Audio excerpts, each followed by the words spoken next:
What's going on, y'all? It's your boy Kofi Kingston, a.k.a. 1/3 of the New Day. You're not going to say it with me, sir? Yeah, come on, you better participate. Let's try it again. 1/3 of the New Day, and you are watching The Young and the Wrestlers. Ha ha ha ha ha.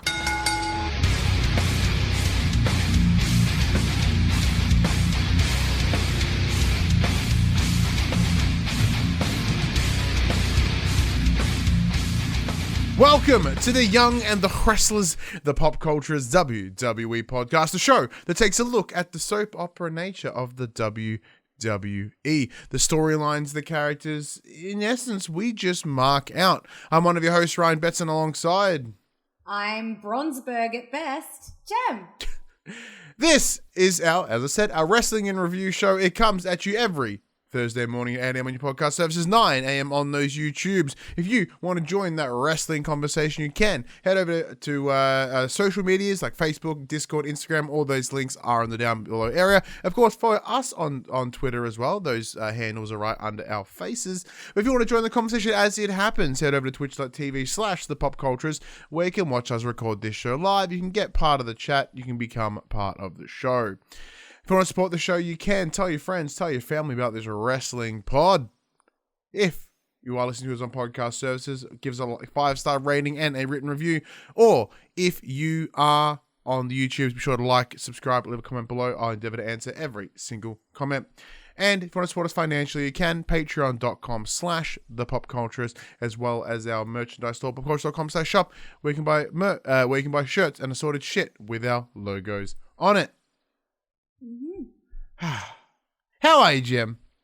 I am wrecked, but I am good. I have come immediately out of a 10-hour shift straight into this, and I start at 7:30 a.m. tomorrow morning. So, Hot damn. Yeah, big week, but I'm good. Other than that, how are you? I'm all right, man. I'm good. So I did something that I've never done before. I went to my brother-in-law's. I've done that before. That's my brother-in-law. It's fine. He has... weights at his house for gyming related things. So I essentially did my first weight focused gym session today. Nice. How'd you go? My arms hurt. And there seems to be a lot more effort to be more emotive with my hands, which is a difficulty for me because I am very emotive with my hands. But so it was. I just happened to sort of jump in on their regular rotating throughout the week. So today was their arms and back. I'm like, all right, sure. I think I should have some reasonable back and arm strength. Not really. I have arms and a back. I have them. Like, let's see how this goes. Turns out, with difficulty. Yeah, but it was very at least cool. You know what's working. Yeah, and it was very, very good. Like I said, like it's not. It's decreased in its pain compared to when I finished up, but I'm sure tomorrow will probably be poo. Oh yeah, it's the worst. Yeah, and because having never done any sort of weightlifting or any sort of gym related activities, it was a good feeling, man. It felt good. I felt supported. You know, both he and so his housemate, which is his partner's brother. Like, it was a weird sort of trio of brothers and brothers-in-laws. Where so like, it was a good three of us, and they were incredibly supportive, and they were understanding they'd never done it before, and they were sort of giving me advice and tell me how to do it correctly. Because, Jem, if I want to achieve my goal this year, and I want to get my weight loss goal, and I want to take on a training session at the Melbourne City Wrestling Academy, I want to need to do something. I need to do some work. I need to be able to lift dudes, and that involves arms and back. So it seems like a good start. Yeah, that's awesome. Yeah. Speaking of lifting dudes, though, wrestling. So, Jem, as always, we're here to talk about Raw and SmackDown. Where are we kicking off this week? I don't know. Let's have a quick look. I think let's just go fucking big. Let's go with the big thing, which is Drew McIntyre return after his COVID diagnoses. He's looking pretty swell. He's not nothing too bad, nothing too major. No. Compared to the guy from Numbers, he looks fantastic.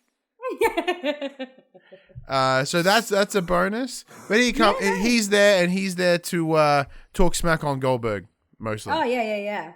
Yeah, so one thing that we did take note of was the fact that how regularly they were making note of Goldberg's winning streak when it comes to coming back and winning titles. Now, because they've been talking about it so much, you brought up the idea that they're gonna, that it's very obvious that this winning streak is going to be ended. Well, I think there's at least some doubt in the commentary team, right? So they brought up that point. They brought up the massive streak that he had at the likes of WCW, and where he's, I think it was like 200 and something consecutive wins. And then here, since his return to WWE, he has won against every champion that he has faced. Yes. So whether that be Kevin Owens from memory, whether that be The Fiend, whether that be, who else is? There's been other people. Yeah. In short, he comes back and he's kicking in. So I think that this is mentioned, because it's a fact and it's worth noting. I don't know about you. I'm getting they're mentioning it because I think they're like, well, why don't we just have Drew McIntyre wreck that shit? Yeah. And it was very obvious while Drew McIntyre was speaking, you could see the passion and the fire in his eyes, and you could hear it in his voice that he's very passionate about keeping this title in his hands.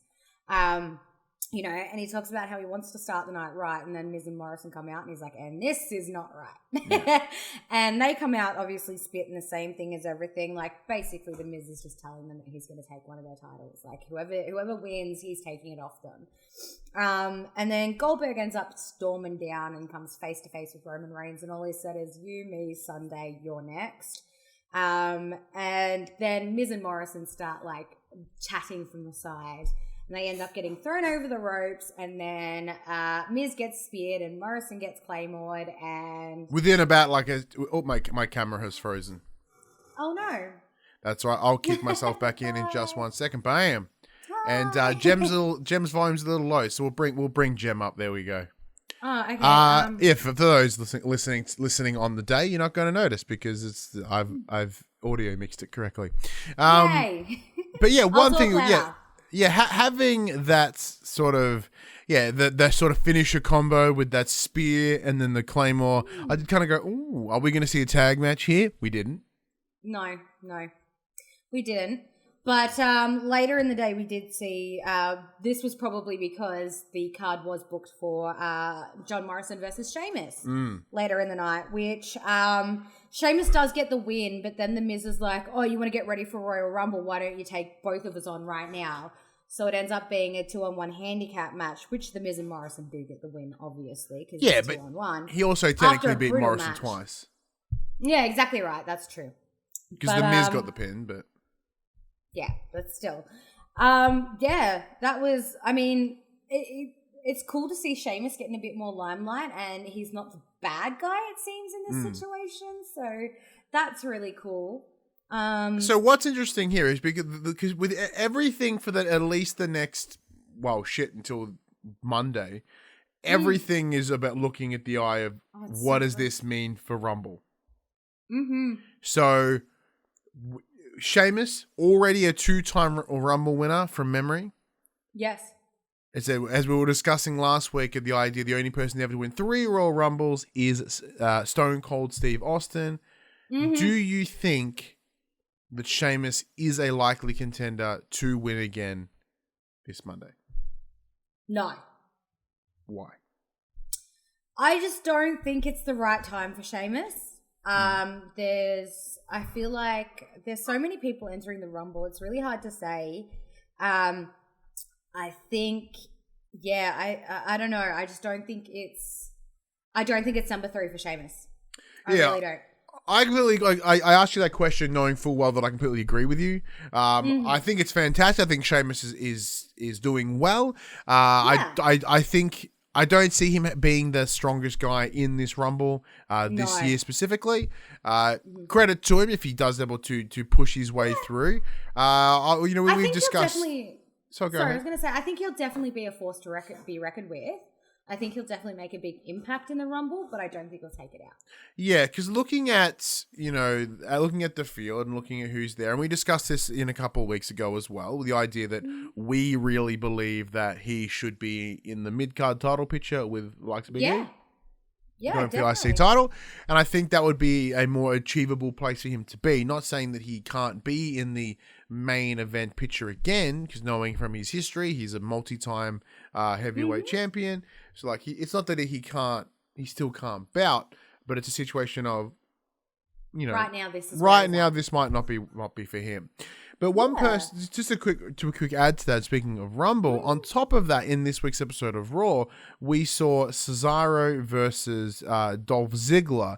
Now, Cesaro coming off the back of beating Daniel Bryan last week, and Daniel Bryan cutting a promo about how he's going to enter the Rumble and it's the only thing he's never done.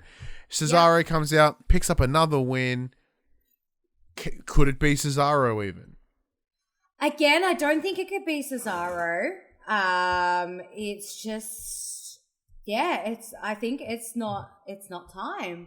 I think. But when is Cesaro's time, Jem? I know Cesaro does need his time. I think what will give Cesaro his time, because I'm pretty sure Shinsuke is going to be in the Rumble, isn't he? I believe so. Yeah. Yeah. So I have a feeling we're going to see a breakdown of that relationship, and I feel like maybe Cesaro is going to give himself the whole, I'm going to go out on my own thing. And I feel like maybe Cesaro is going to dog Shinsuke out of the Rumble somehow, which will cause like a little feud there, which will somehow lead into something else. Okay. Hopefully in a bigger picture.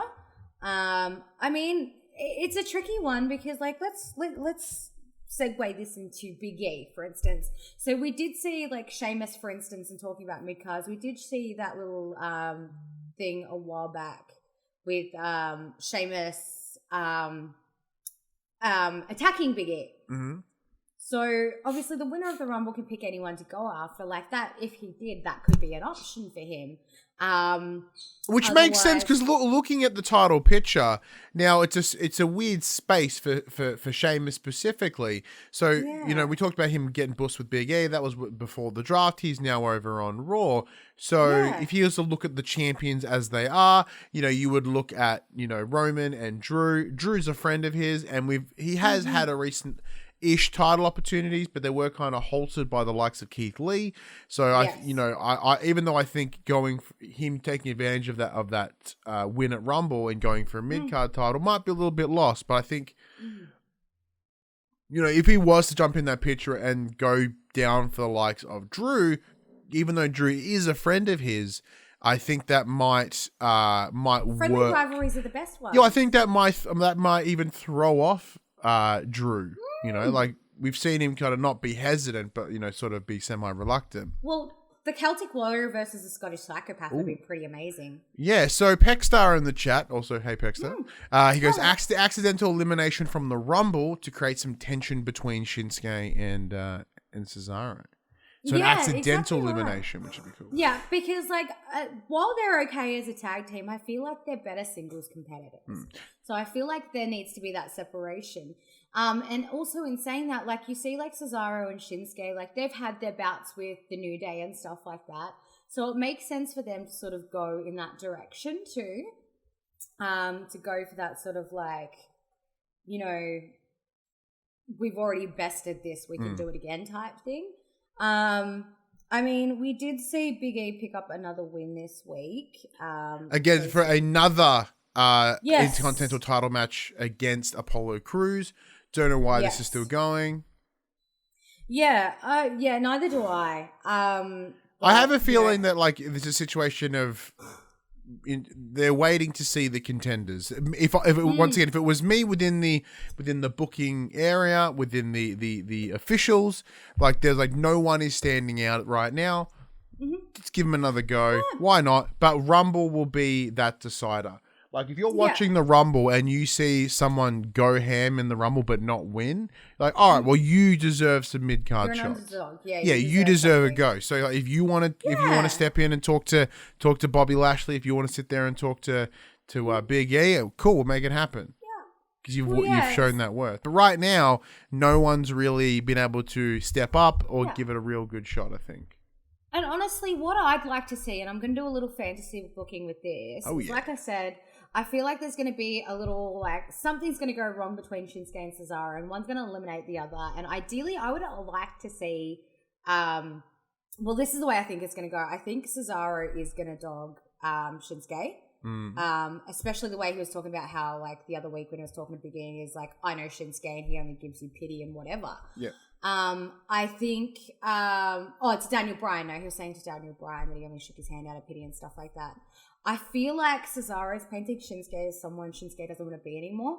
And after that gauntlet match and how well he performed in that, I feel like he's really got something to prove. So I feel like the Rumble, he's going to do anything it takes to make himself stand out, which will bring Shinsuke, I reckon, into the title picture with Big E. And honestly, as much as I love Big E, I feel like he's better at the chase than he is at the championship. Yeah, so... And I would love to see Shinsuke with a belt. Well, Shinsuke's had that belt semi-recently. He's been a semi-recent Intercontinental Champion. So that's I feel like it fell flat, though. I feel like there could be more.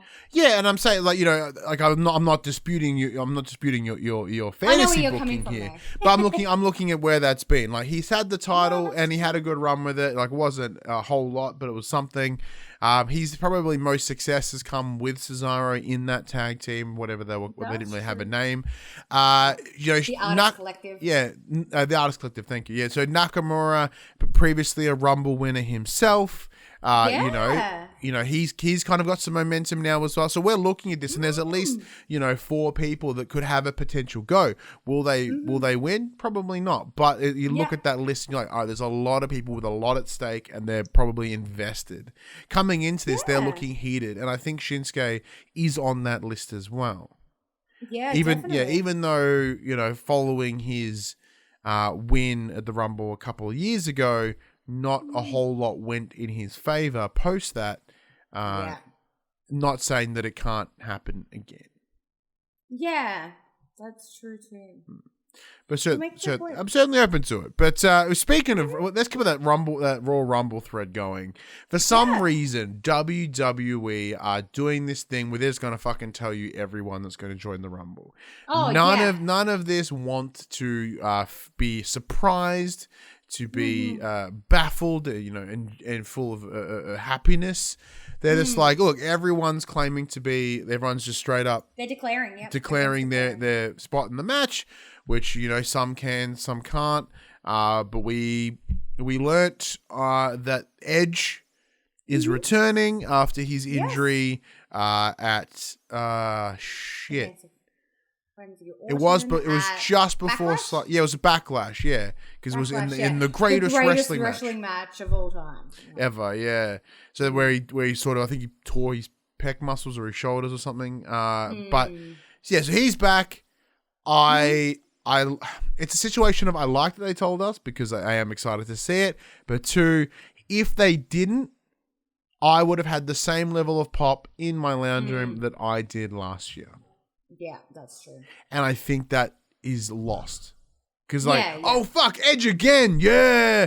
Now, granted, it won't be the same because, a year to date this week, we saw Edge return after 9 years, and nothing will beat that response. Like when you see him walk out, and as he comes through that smoke, he's about to fucking cry, and the room is. I did too. The room is so happy to see him. The energy was high. It was an incredible response. We won't get that again, but we could get something similar. Yeah, I think that's the main reason that they did show his declaration this year, is that it's not going to be the same this year. So I think it's probably just easier to tell us it's going to be there because it's not the same atmosphere. I mean, in saying that, so many people declaring, not everyone can, like you mentioned. I mean, we saw a match with R-Truth against AJ Styles. So this comes to the back of R-Truth thinking he was having a surprise party thrown for him, which wasn't the case. Because it was his birthday last week. Happy birthday. It was his birthday last week. Yeah. And then he's hiding backstage pretending to be a statue, and he calls out Pierce. And he says, you know, I want to prove myself. I want a shot at the Money in the Bank ladder match. Yep. And AJ Styles comes up with Omos and he goes, I think he means, you know, Royal Rumble. And AJ's like, I'm happy to let him prove himself for it. Like, let's go. So we end up seeing R-Truth. Adam Pearce is like, oh, okay, you want it? And he's like, yeah. And he's like, you want it? And he's like, yeah. And he's like, okay, you got it. Like, thanks, Adam Pearce. I was down for that. Because we haven't seen Truth in a little bit. It was nice to see him. But yeah, basically, it was a pretty damn good match. Yeah. But ultimately, Truth taps out to the calf crusher, so I'm pretty sure that. But that comes after dodging an incredible flurry of offensive from AJ. Yeah. Like, it wasn't even he just kind of came in and got crushed. You know, it was. Oh yeah, it was just a sneaky little Yeah, like Truth showing that he still kind of has it, even though he's joking around all the time and. You know, he even doing the 5-knuckle shuffle and trying to do the that's AA right stuff from his childhood hero John Cena, who he's older than. I love it. And I love R-Truth to death. It was nice to see him because I feel like he has been on a little bit of a hiatus. Yeah, and it's because he's only ever sort of been lumped into that 24/7 title stuff, and because they really don't know what to do with it anymore, and they can't just get rid of it. I do. Like, they had the opportunity when it got lost at sea, and they should have left it at that, but instead they brought it back for some reason, and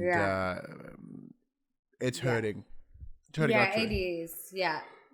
I mean, there's only 3 people in the Horde now. Like, yeah, and like, oh, everyone's here to get it, and it's 4 dudes. It's like Tucker, Gulak, Gulak, Akira Tozawa. Yep. And I think may even been it, because if you look at it, like Chad Gable, who was in that crowd, he's given up on that, and he's now doing the Alpha Academy with Otis. Like, there's no, and like even then, the Lucha House Party have sort of made recent appearances on 205. I think they're part of the either 205 or maybe it was NXT. Either way, they're not even fuck-assing around in the main roster anymore. They're sort of offering stuff for the Dusty Road Classic. You know, even then, they were part of the Horde, and the Horde's lessening and lessening. And that's comes to a point where no one gives a shit anymore, and they're like, well, no one's chasing a Truth. You want to retire the belt? And it's like, yeah, sure. Yeah, exactly right. But yeah, in saying that, let's make it, like you mentioned, Chad Gable and Otis. Before we do that, I was gonna go a different direction. So you mentioned that Truth was talking about his birthday last week. Oh yes, yes. So he mentioned that he was he saw that the Hurt Business. So Shelton, Lashley, and Cedric were backstage talking about a surprise gift for someone. Truth presumed it was him. Yeah. They saw a necklace with THB on it, and to him, you know, if they thought that meant Truth, happy birthday. Nope. That you know, obviously the Hurt Business. It was a surprise gift for MVP because everyone else in the team is draped with gold, but him. Yes, exactly right. So they were like, you know, we've all got gold on us, so we wanted to give you 24-karat gold as well. And here's this. So this sort of comes off the back of, we do see Matt Riddle coming to the ring because Matt Riddle is running a gauntlet and he has to go through the Hurt Business to get to Bobby Lashley. So the goal is he has to be MVP, Shelton Benjamin, and Cedric Alexander. And he runs into R-Truth backstage and R-Truth's like, the Riddler, which is great. And he just goes, don't tell anybody, but VIP Lounge are throwing me a surprise party. Like, they told me they got me 24, like, I heard they got 24 gold carats, which is great. And Matt Riddle's like, bro, that's sick. Because Matt Riddle's just as dopey as R-Truth is, and I love that. So yeah, Truth ends up coming midway through, and basically the Hurt Business have awarded they've given this necklace, which is exactly the same as MVP's one, but they've put THB for the Hurt Business. And again, the rift between them and Cedric Alexander, he's trying to claim that he got it all started and he designed it all and that sort of stuff. Truth comes out and he's talking about his birthday and they're like, yeah. And he's like, no, it's a week late, but it's fine. And they're like, what do you mean? And he's like, they just obviously shut him down. And he's like, well, the necklace, it says Truth, happy birthday. And they're like, no. And then Bobby Lashley's like, no. You know what, Truth, you're right. Like, come on through, like, you're all good.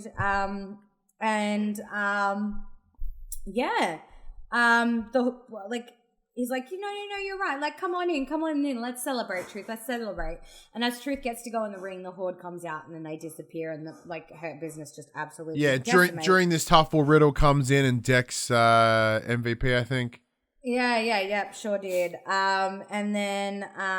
Riddle gets a big old cheap shot in there, which was really good. Especially heading into that gauntlet match, it's nice. Oh, exactly it. Which we come back to. We come back to that gauntlet match after the break once everybody's gone. And again, I don't know how they're tag team champions, but Cedric Alexander ends up getting, so Shelton Benjamin's up first. Benjamin gets eliminated by Riddle at the hands of Cedric Alexander. Straight after that, they start fighting ringside. Cedric's like, he had you pinned. I was trying to help you.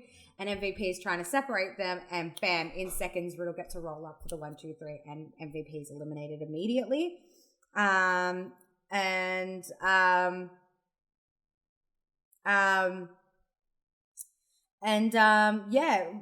ends up winning the gauntlet. He ends up, after like a vicious match, he ends up getting the up on Cedric Alexander and getting the win, and then gets the absolute crack to get out of him by Bobby Lashley as he's leaving. He gets the big old hurt lock on him and knocks him out.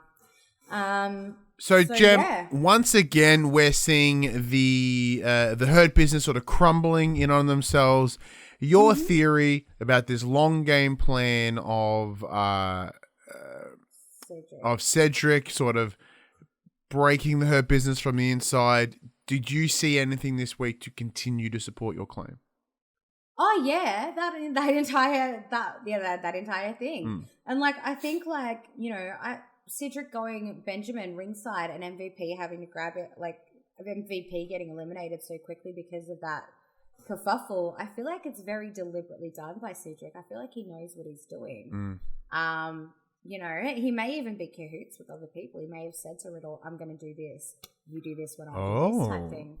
You never know. Like, I feel like Cedric Alexander is much smarter than he's putting on.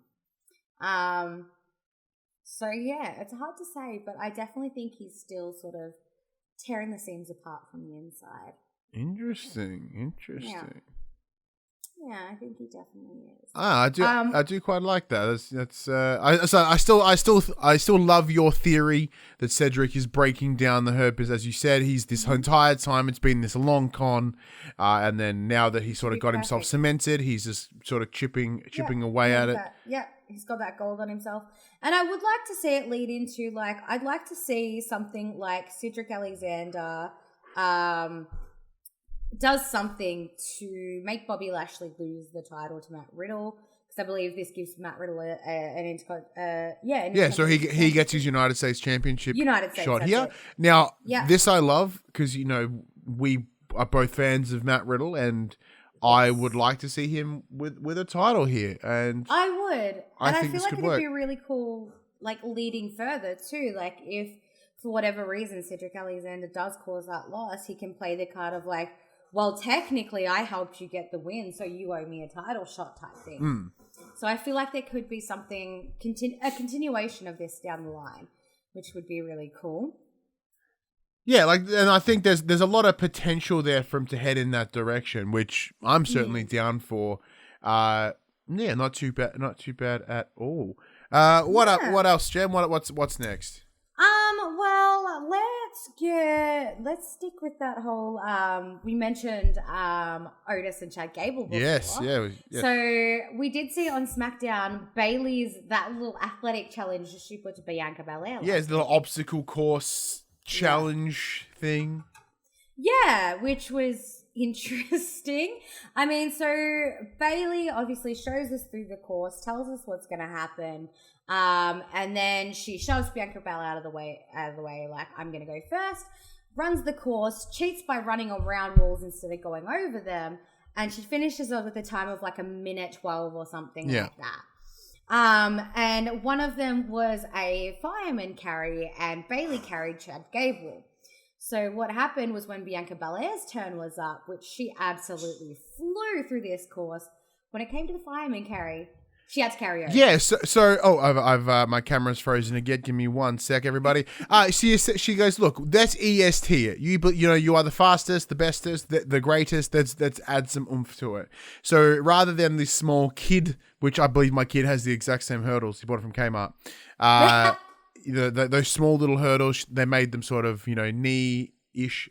Thigh height, like proper, I believe the walls were a little bit higher as well, and then of course, which she did with absolute ease, gets around the fireman's carry. Bayley had to carry Chad Gable, as you said. Instead, Otis comes out for the run to ring, and she has to fireman's carry Otis, which she does with absolute fucking ease. She even tries to, the final step was getting a shot in with a basketball. She even tries to one-on-one Bayley a little bit, still gets in with 17 seconds to go. Yeah, with 17 seconds to spare, she beats Bayley, and obviously Bayley gets sooky about that and beats her down. Yeah. But this was fun. I'm not gonna lie, it was something different, and different is always good. Yeah. And it really does prove, we saw those videos weeks and weeks and weeks ago of Bianca Belair doing things like hurdles and stuff like that. We know that the height is fine for her. We know this. So it was funny for Bayley to think she even had any sort of upper hand there. Yeah. Bold, good on her. There's a reason she was a champion for so long. But it kind of went exactly as we expected. The idea it certainly wouldn't be a fair bout. It would be a situation of Bayley would have manipulated it another way, and that she did. Tried to make it harder for Belair. Belair got through just fine, but Jem. Yes. Belair. We're right around the corner from Rumbaroo. She's taking the Rumble. Do you think Rumbaroo for Belair? I think Belair, yeah. I think after last year's performance and how amazing she did, and she's just proving herself over and over again, I really think that she's a really, really good candidate to win the Rumble. I definitely do. I think similar to what you said, it's coming through last year with the most record, the record for the most eliminations from a woman in the Women's Rumble match. I think that's nothing to scoff at, and I think there is a incredible potential for her to come out and be the winner here. Oh yeah. I would love to see Belair versus Asuka.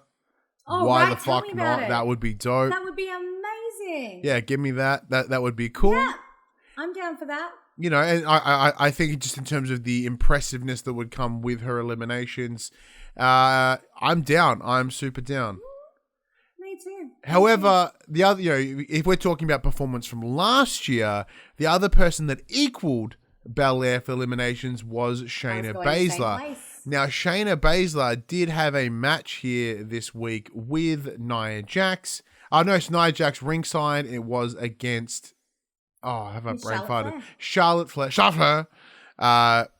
This was a weird scenario. Great. Once again, great match on paper. If you go Charlotte Flair versus Shayna Basler, I'm like, sign me up. Yeah, exactly right. But didn't seem to go that way. Because during the tuffle, Nia Jax gets involved, causes a DQ finish. Well, it was Charlotte's fault in the first place. Charlotte baseball slid her, so of course Nia Jax is going to retaliate and DQ. Then we get into Dana Brooke and Mandy Rose coming out. Yeah. They get a bit of a tussle, and then Lacey Evans come out. They get in a tussle. And how do they solve any of these issues, Jem? Fucking put all the good guys. 6-woman tag match, 3 on one and side, I called it. goodies on one side, them, I was like, oh, look, that's going to be a tag match. Come back from the break, and it was. Yeah. Now, there was some controversy here, Jem, because during a scuffle, Shayna got counted out. Yes. Which was, Shayna got counted out She just missed the 10 count. And then, obviously their team kicked up a big old fuss, and Adam Pearce comes out and he's like, what do you want me to do? Restart the match? And they're like, yes, actually we do. And he's like, what do you guys think in the ring? And they're like, let's go. Yeah. So they restart the ring. Now, breaking, because as we always do in this show, we like to keep kayfabe, because it's fun for us. Let's break it. This was not supposed to happen. So what was... You can tell. So one thing for many that don't know, right, the refs aren't given the information of who will win or who will lose. They don't do that with the idea for it to essentially be shoot, right? That they want... they don't want the ref to miss... space out how they would count to 3, right? Knowing the outcome. So that's what happened here. Shayna was right out, but, it was just on the buzzer, but they still get in. So the second that they lost and they went straight to an ad break, and then Adam Pearce is coming in as a reason to get the match going again. Now, because there was that, because the thing that I noticed was that WWE have done this thing recently where they'll have a DQ or some sort of shonky finish, then they'll go to an ad break and they'll come back and start the match again, or they'll alter the match in some way. So I initially thought it was the same thing. But no, it turns out it was not the case. So when they back kayfabe back on. So when they return to the ring, get their rematch,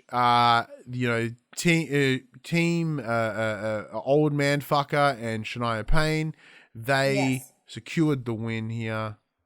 They did. So what happened was at some point, Lacey Evans dragged Charlotte out of the ring for whatever reason. Charlotte chases her out. And it just leaves Nia Jax, Dana Brooke, Mandy Rose, and Shayna Basler.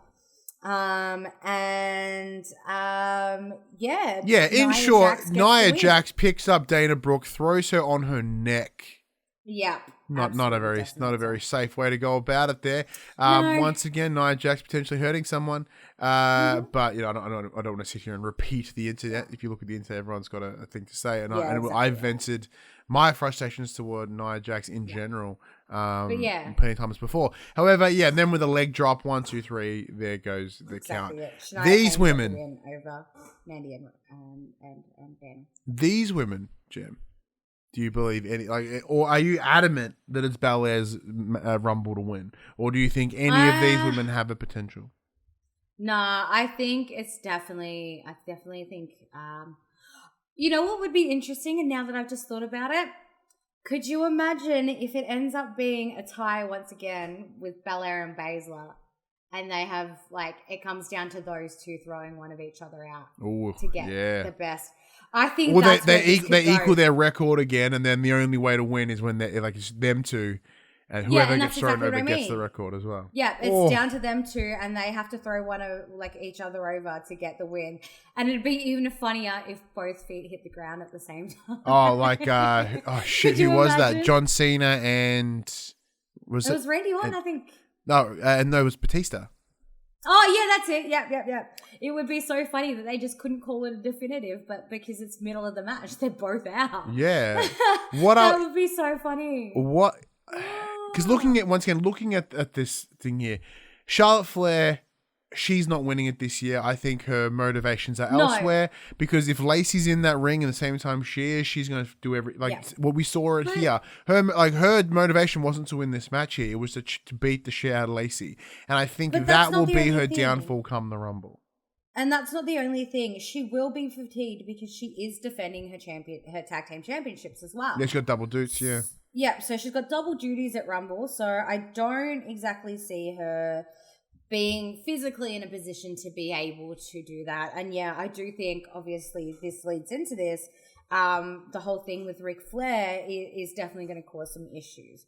Because later in the night, Charlotte walks into her dad's locker room. She walks in on him teaching Lacey how to wrestle, which I've seen many, many years ago. There was something similar with Triple H teaching Trish how to wrestle, and Stephanie walked in. But a little bit different, but Charlotte walks in and she's just very staunch, and she looks at Lacey, and Lacey's like, oh shit, and she goes, just get out, just out. And Lacey, very scantly, behind Rick, just sort of scooches her way out. And Rick's like, look, I'm going to be me. This is just what I do. And she goes, you're going to be you. You're going to be you. You're just going to spend all your money on someone else instead of your family, are you again, Rick? She's like, I know you are. She's like, I'm not the bad guy here, Dad. I'm just telling you how it is. You used to be a legend, and now you're just a crusty old man, and I'm not the bad guy. And as she goes to walk out, Lacey comes busting in and knocks her properly down. And Rick, obviously oh no, my daughter, goes to tend to her, and Lacey grabs him and drags him out come on, Rick, let's go. Which, yeah, I said it last week, relatable. So I think this whole storyline's sort of hitting home because there is a little bit of relatability. Because, you know, it's relatable because my mum did too also fuck Ric Flair. It's very personal exactly to me. it. What happened was my mum got with Ric Flair and yeah. No, but it's a very touchy subject, I think, and that's what makes me so enthralled in it. But at the same time, it's like, you know, like Charlotte does say, it's one thing to take on the Flair name, but it's another thing to carry it. Mm. So that's different again. She's like, you know, Lacey can be a Flair if she wants to, but she's not going to carry this name. She's only taking it on. Yeah. But yeah, whatever it may be.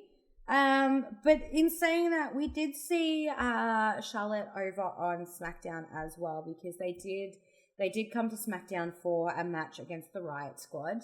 So Asuka and Sorry, Charlotte Mullet in the versus- chat did also confirm that his mum fucked Ric Flair. Oh, as well. Yeah, Oh, it's across the board. my dad did it too. So you know, yeah.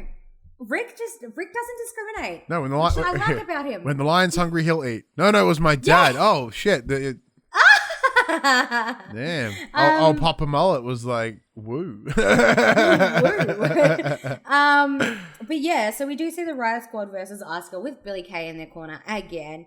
And once again, Billie Kay does cause a distraction to cause a loss. Charlotte does get a natural selection on Ruby Rose, I believe. Ruby Riott, Rose. sorry. Oh shit. Could you imagine? Ruby Riott, which ends up causing the loss. So, yeah, this is... Billie Kay screws it up for the Riot Squad. Yeah, and once she does more. get a big chewing out afterwards as well. Not the Yes. same as Ric Flair. Yeah, so she gets to go, and they sort of sever the ties, which is a bummer. So once again, Billie Kay is on her own. You know, job hunting. yeah, it's a situation of Coincidentally. her. You know, like they said that, like, why don't you put fucking distractions on your resume? Like, you're pretty good at it. Yeah. Oh, that's actually a really good idea on their behalf. Yeah, but Now that that was you mention that it. was more of a slant, like more of like your shit. I know, but if like thinking about it now, if I was Billie Kay, I'd be like, hey, I can Mosh take this away. pishing distractions. mosh fishing and distractions. But no, now that you mentioned that, like, you know, that's a good point. Put that on your resume because there might be some people out there looking for somebody who can do that. Yeah, I do wonder whether. Or just call Santa Lincoln. Yeah, Go on, job seeker. Just go. She's still employed. job She's as still pizza going. driver, She's still you're there. fine. Still going around. That's right. But like the hurdle that they're having, especially the Riot Squad, is that this is a number of potential tag team opportunities that they are missing out on. Now, At the hands of Billie who is Charlotte and Asuka versing at Rumbaroo? I'm not sure. Let me have a quick look. I'm pretty sure Charlotte did say, from recollection. It's one hurdle we have, ladies and gentlemen, is because we recorded a little bit after the show's air. We tend to it's kind of miss, but we do that because we can, if anything. The busy peoples. Oh, they're versing Shania Payne. Shania Payne. All right, so they're getting their rematch. Yeah. So, you know, Yes. this could have been the Riot Squad's opportunity, and you know there is that concern that Billie Kay potentially wrecked that shit. Yeah. You know? Yeah, definitely. And like with Elimination Chamber coming in March, you know, we've seen previously it's a great space to put in for tag matches. You know, like do we throw all the women in there again? That would be awesome. And like they're gonna have to put a bit of effort in because if Shania Payne do happen to lose, they're gonna be ready to rock and roll come Chamber. Yeah. And there's quite enough women tag team now, so I think to hold their own and have a chamber match. with Yeah. them. Oh, that would be amazing. That'd be I'm dope. down for that so much. Yeah, Yeah. it'd be awesome. So you'd have at least Riot Squad, Shania Payne, Dana and Mandy, Yeah. Possibly Lacey, Peyton and Lacey. Lacey, and Yeah. I'm sure there's another one in there somewhere. Yeah. Billie Kay might end up with a partner and somehow end up in... Could you imagine if Billie Kay ends up with a partner, they end up at Elimination Chamber, and then somehow Billie Kay and Peyton Royce get back together in the Elimination Chamber as a tag team? That'd be Could dope. you imagine? That'd be bad. Because they'd be That would be cool. it would be the first time they've seen each other in a long window of time, and they're in the ring and they're in the chamber together, and they stop and they have to look at each other and be like, "Oh no, we're on opposing teams now." Yeah. And last time like, they fought, Billy Kay lost. Uh-huh. That's what caused the split. Oh, that'd be sick. It would actually be iconic. Just saying, it would be pretty iconic. Iconic. Yeah, so that would be interesting. But I think it's about time we get into what I've titled this episode. There's a bunch of other things that happened throughout this week, and they're all kind of like there, but they're not really telling the big narrative, right? Yes. So right now, we probably should talk about then we get to the Roman stuff at the end. As this name this episode suggests, are WWE looking at doing intergender matches? And the reason I asked that question, Jem, is because we've seen a couple little things in these last week that kind of makes me think they might be. So on SmackDown on the weekend, we saw Sasha Banks versus Reginald, the fucking whoever the hell for Carmella. And it was a straight match. Like, it was literally a ding, ding, ding, bell, ring match. Like, now, granted... Reginald did some flashy shit. He had a lot of flippity doodads. He didn't really lay any offensive maneuvers on Sasha, but it was a match for all intents and purposes, right? So, and then on top of that, on Raw this week, we had Asuka versus Alexa for the Raw Women's Championship. But however, it did end in a DQ finish as Randy Orton pops up and then proceeds to just fucking RKO Alexa Bliss. Yep, the evil Alexa Bliss, because we did see Yeah, so in this week alone, we have seen two situations of men versus women, intergender moments and or matches. So, Jem, I know back in the day, WWE have done intergender matches before. They are incredibly frequent on the indies. I think it's so. I'll lay down where my grounding for my theory here, Jem, and then I'll bust out your knowledge and get you to seal the deal. Yeah. So, knowing that this is something that they've done in the past, and I think with the pressure for ratings and whatnot, there might be some discussion around do something that's a little bit edgier, something that's a little bit pushing the boundary. What is nobody else doing? Like, what's Impact not doing? What's NJPW not doing? What's AEW not doing? They are not doing intergender matches. They might do mixed tag team matches, but not really, right? This could be their point of difference, what they may conceive as their point of difference. Now, one of the biggest things, the situations around intergender matches is always the idea it's gonna look a little bit shit when there's men punching women, and I agree with that. That's still probably some sort of mild hurdle. However, these women, it's consent, right? They're both agreeing to be part of this match, and Sasha instigated it. The women that we have now aren't the women of the past. If you look back at WWE when there were intergender matches going on, like, there were some big women like the like of China and stuff like that, but, then it became the more scantily clad women, and they were more, feminine. Well, they're all women are feminine, but I'm trying to think more, I'm trying to think the right word. You know what I mean? Modeling, essentially. More models, more like, yeah.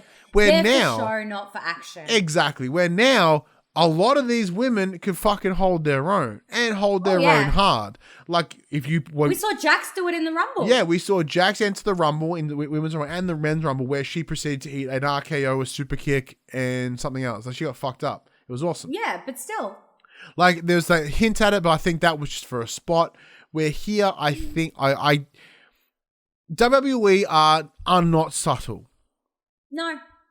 So the idea that both shows did it this week leads me to believe there is something happening. Yeah. What do you think, Jim? Well, you say that, like, one thing that really pops into mind as far as intergender matches go was once upon a time, back in the Attitude Era, there was a daddy versus daughters match. Can you think of who would do that? Ric Flair getting in the ring. No. Back then, there was a match between Stephanie McMahon and her father, Vincent Kennedy McMahon. And it wasn't just any old match, it was a street fight. They were beating each other up with weapons. Yeah. Like, we saw Vince choke his daughter out with a steel pipe. Right? Damn. Yeah, I'll have to track that down and show you. I didn't see that. It was, yeah. If you look up WWE Daddy versus Daughter match, it is just vicious. Vicious. So it's not something that the WWE are unfamiliar to. Now, this day and age, I think, the rise in women being more and more powerful, I think you're on the right path here. Because one of those things, if you put Shayna, like, are you saying that any of the men would not get their ass kicked by like the likes of Shayna Basler? Oh, they'd get absolutely brutalized. Yeah. Like, it's that simple. So, yeah, I definitely think that it's not out of the question, for sure. Because we've seen it in the past. We've seen it to extreme extents as well. I mean, for the longest time there, China carried a men's title. Yeah. So, it's one of those situations where we've seen it in the past, and I don't doubt that we'll see it again. It really are on the rise of how powerful the female superstars are becoming. I wouldn't be surprised if we see one of them take out Dominic Mysterio, Yeah. And like, I understand, as one of the things we were discussing this sort of off the show with some friends of ours, excuse me, and they're discussing the idea of like the size differential between the men and the women. Okay. Make it class-based, weight class-based, fine. You know what I mean? Like, that's not going to be a problem. You can easily work around that. Like, because if you think, because the example that was used as a positive was like, Gargano versus Candice LeRae when they were on the Indies. It's like, you can see it on the internet. It's a banger match. And I think we can see that. I think there is something to be said about, men and women getting in the ring together and sort of, we are in a state of equality. And I like what a legitimate equal representation would this be? Exactly right. I fully agree. And the women's evolution's been one of the greatest things that they have done. Mm-hmm. Why not take that to the next step? Exactly right. I agree entirely with you there. And it's one of those things like with even the 24/7 title, right? That changed genders at some point, and then it went back to men. Like, forget that in the mix again. We had our first pregnant champion out of that. We did, yes. I just sat on someone. That was awesome. I remember that. Oh man, that was great. Yeah, love Maria. I don't know. I think that's an interesting point of discussion. WWE, it's either going to go two ways. Either it becomes the new thing and they push it real hard, or they just give it up and we may never see it again. And this whole conversation will be absolutely void because of it. Yeah, which honestly is probably the more likely option. But I think it's something worth discussing anyway. Yeah. So we'll finish it up like this is the way we open the show with the WWE Heavyweight Championship. Let's close it up with the... We've missed some stuff. We did. We missed a bunch of shit. But the show's going long. We've grabbed at everything that was most important. Unless there's anything that I missed that you deem is super important. Oh no, we did touch on the whole Alexa Bliss. She showed 3 different faces of herself, which I thought was really interesting. Yeah, which is cool. Seeing Playground Bliss, and then normal Alexa Bliss came back, which was a bit weird. Yeah. She looked mortified, like she had no idea what was going on, almost like she had amnesia. And then we saw Crazy Bliss get RKO'd by Randy Orton. Well, before we get into the room, let's discuss that for a second. So once again, in a conversation that we had external to the show with some friends of ours, we were discussing this whole setup with Alexa, right? And whether it's good, whether it's bad, sort of thing. I personally, once again, kayfabe removal. I personally think that this is interesting because what they are doing here is they are taking advantage of there being no crowd, and they're using that in a storytelling perspective in an arena fashion. Now, granted, could they tell this better? Fuck yeah, of course they could. But they are using knowing that there is no crowd in the room, they are using that to their advantage to be able to slip these transitions in. I love that. How else do you explain, in a real world scenario, you can't costume change that fast. It's not happening. Exactly it. So they use those edits and it's mad. Yeah, rocking horses don't just show up out of nowhere. Exactly. And I think that's a good way to sort of to take it, the same way that cinematic matches have become prominent in the pandemic era lockdown era. Why not use that to tell some cool stories? Yeah. And granted, this may not be the coolest story, and it looks with the likes of WrestleMania having a crowd again, maybe it won't be something we'll see moving forward, but why not?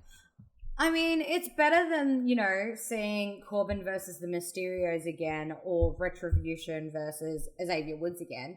I mean, it was nice to see Xavier Woods get the up, but it's just the same story of Mustafa coming after Kofi because of last year, or 2019, sorry. So, which we come to learn that Kofi's not in the Rumble this year. Who's going to do his ring dodging thing? Yeah, exactly right. But Mustafa's just like, I found you a replacement. It's me.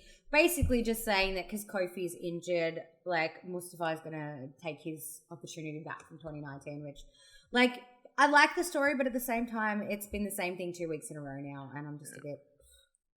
Yeah, it's once again the idea of the story is really cool. Like, we constantly talk about how it's so good that they look back at a story and bring it into now, right? That's the same way that how Kofi Mania was amazing because they pulled back. And the idea of Mustafa wanting to get his shot back that he missed out because of that injury, which cost him that Elimination Chamber match, which then brought in Kofi Mania.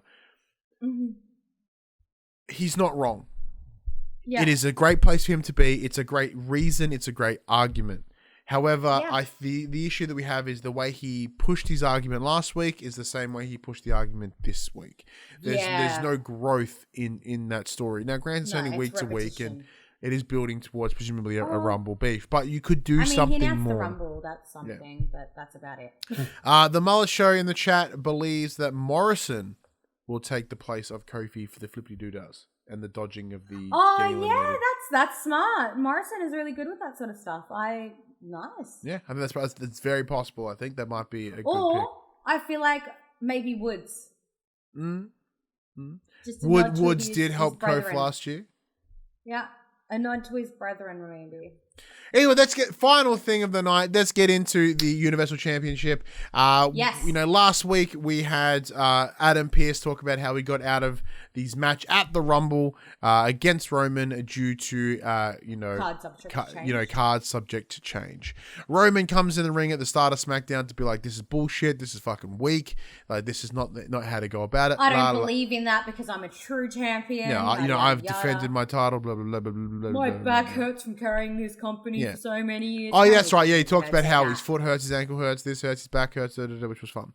Adam Pearce comes in, he's like, "Shut the fuck up."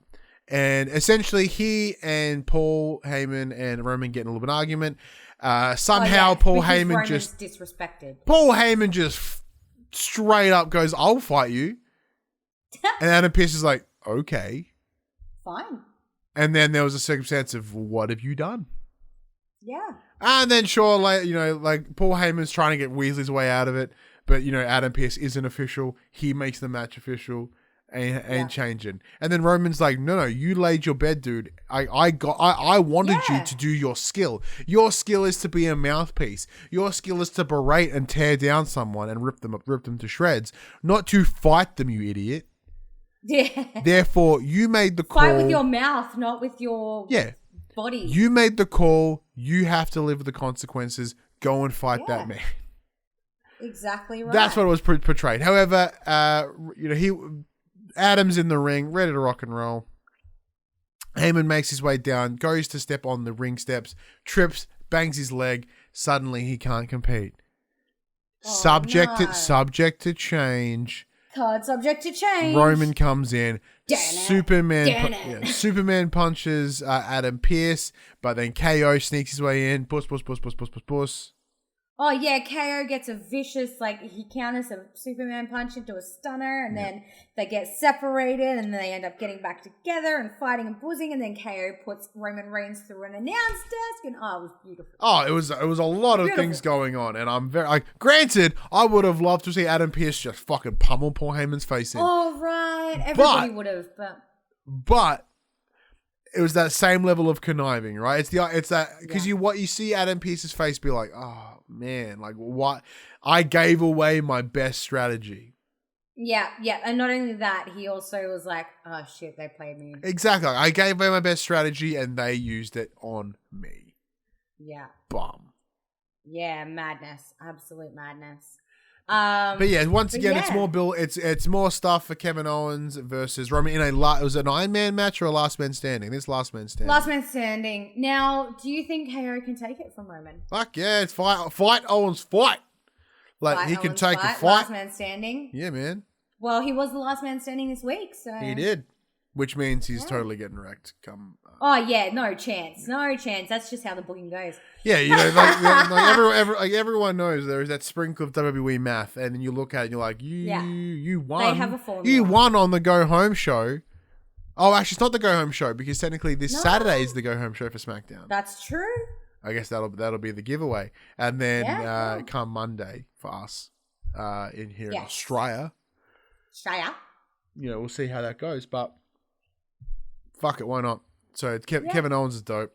I like him. Yeah, exactly gets right. all mad and angry. He talked about his tattoos in his hand, you know, and how they're his grandparents, and how essentially he's going to punch Roman with his grandparents.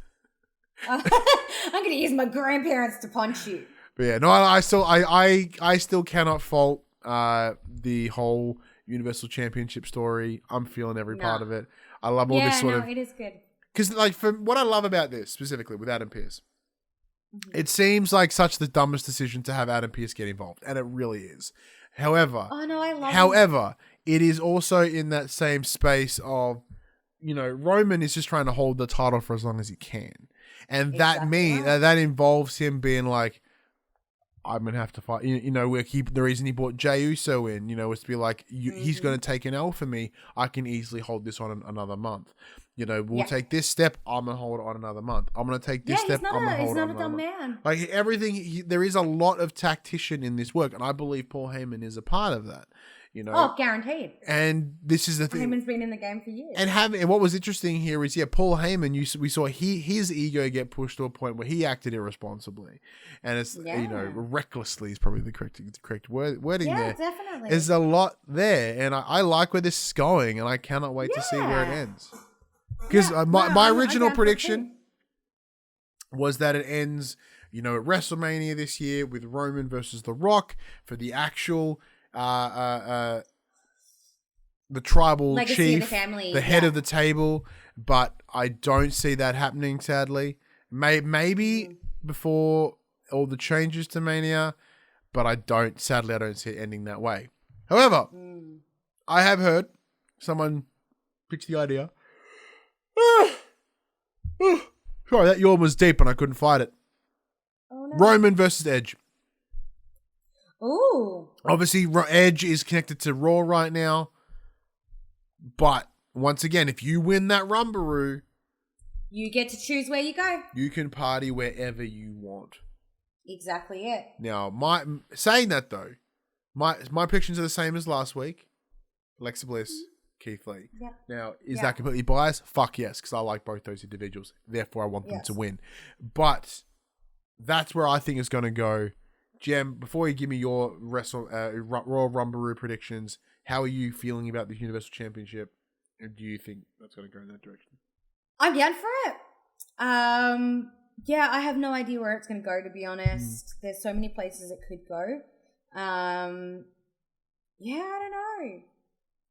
I think that's what's keeping me hooked in it. It's not something I can predict. Yeah. And that's what I'm down for. I wouldn't have never predicted this Adam Pearce stuff, and I'm loving it. Yeah. Because there is essentially that hurdle of, who's going to take on Roman? Like, you know, if it was me, weird as shit scenario. I happen to get in the Rumble, and I happen to win it. Mm-hmm. I'm not picking Roman.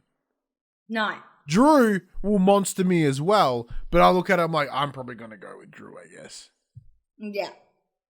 Actually, no. If anything, he doesn't have a whole family behind him. If anything, I'd waste my Rumble win and take on R-Truth for 24/7 championship. Like I'm not going to use it appropriately. Yeah.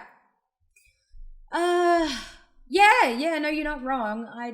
Definitely.